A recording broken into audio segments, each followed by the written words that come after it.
मी ज्यावेळेस महाराष्ट्रामध्ये फिरत असतो त्यावेळेस अनेक जण म्हणतात, दादा तुम्ही बारामती जशी केली तसं आमचं करा. जरूर करता येईल, परंतु स्थानिक लोकांनी पण इच्छाशक्ती दाखवली पाहिजे.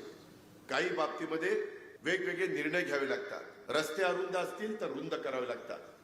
तिथं वेगवेगळ्या पद्धतीनं टपऱ्या असतील, वेगवेगळ्या पद्धतीनं कोण व्यवसाय करत असेल आणि तो अनधिकृत असेल तर त्याला पर्यायी व्यवस्था हॉकर झोनच्या निमित्तानं द्यावी लागते. कचऱ्याचा घन प्रश्न आहे. आत्ताच आपल्या इथं 5 एकरामध्ये 12 कोटी रुपये खर्च करून आपण कचऱ्याच्या बद्दलचा एक चांगला प्रकल्प हातामध्ये घेतलेला आहे. प्लास्टिक, बाकीचा सगळा कचरा ह्याच्यातून शहराच्या शहर बकाल होतात. ते होता कामा नये. आज आपलं हे शहर माझ्या नाशिक पुणे ह्या महत्वाच्या रस्त्यावर वसलेलं अशा प्रकारचं शहर आहे आणि त्यामुळं इथं आपल्याला डिंबे धरणात पाणी आणायचंय.